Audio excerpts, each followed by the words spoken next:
You are listening to the TV Obsessive channel, brought to you by tvobsessive.com.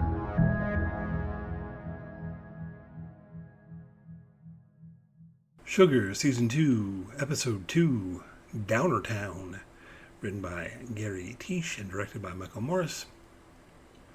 Whatever G. Moon got himself into, it must be pretty serious.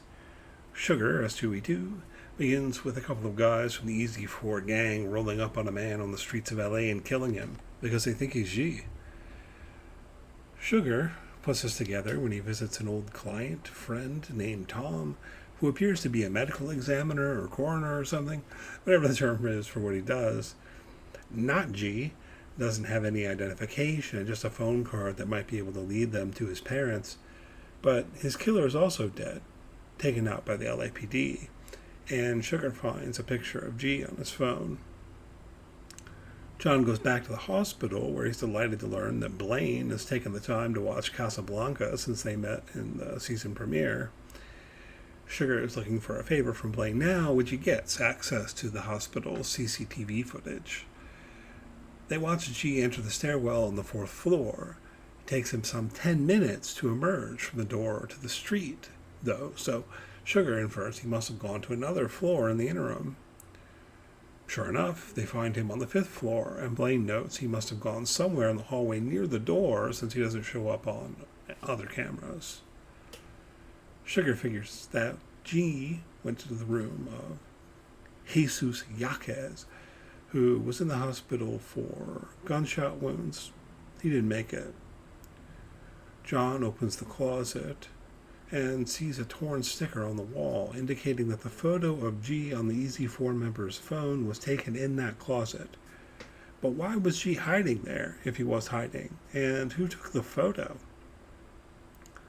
Sugar and Blaine find footage of a man on the surveillance tape who was clearly hiding his face from the cameras on purpose. So I'm sure that's the guy. And I'd guess this will be Tony Dalton's character, who we still haven't met through the first 2 episodes of the season.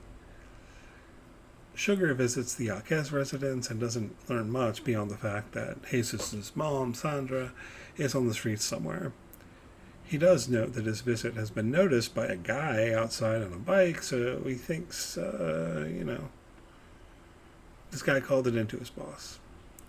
Sugar gives the guy a business card and asks the message to be relayed that he wants to talk to whoever took the photo of G to clear up a misunderstanding.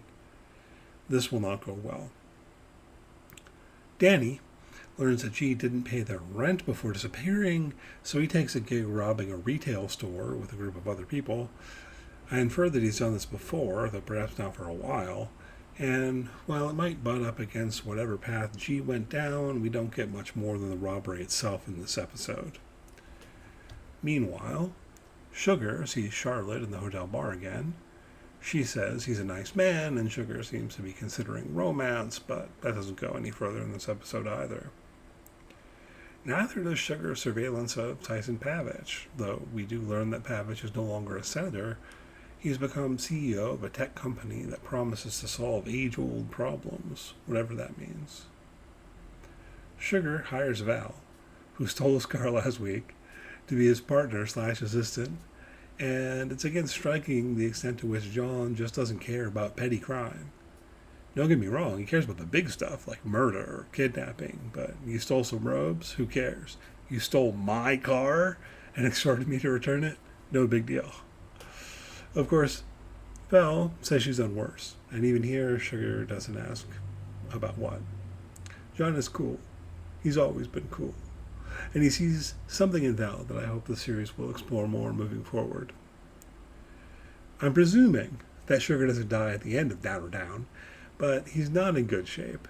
After receiving a call about his inquiry into who took the photo of G, he receives an address and takes off into the night to go there. He's tailed, but then at a red light, the car behind him speeds past, calling his attention and ours. Seemingly out of nowhere, a motorcycle emerges carrying 2 people. One of them shoots John through the window of the car. They circle back and toss his business card onto his bleeding chest. The car rolls into the intersection in front of it, and the credits roll on screen over it to end the episode. Narratively, Sugar can't be dead 2 episodes into the season. I have no idea what this show would be without him at the center of it. It looks like his would-be assassin was aiming for his heart, so maybe the fact that John isn't human will save him. However, the fact that he isn't human is also a major complication in terms of him receiving medical care for his injury, one would think. The other aliens are gone. No one has been responding to the message Sugar sent out on their special comms. John burned Henry's body so that human beings wouldn't discover an alien corpse, so what is he going to do if he's able to get it together enough to do anything at all about his gunshot wound? Could Melanie help him? Is she even in season 2? Will he reveal his secret to Val? Or will human doctors just be able to treat him well enough even though he isn't human? Something like that. I get the feeling there's going to be some connection between Pavish's tech company and G Moon that we'll discover as the season progresses. But the first 2 episodes of Sugar Season 2 have been more about opening questions than answering them, which I'm fine with, to be clear. The vibes of this series remain impeccable.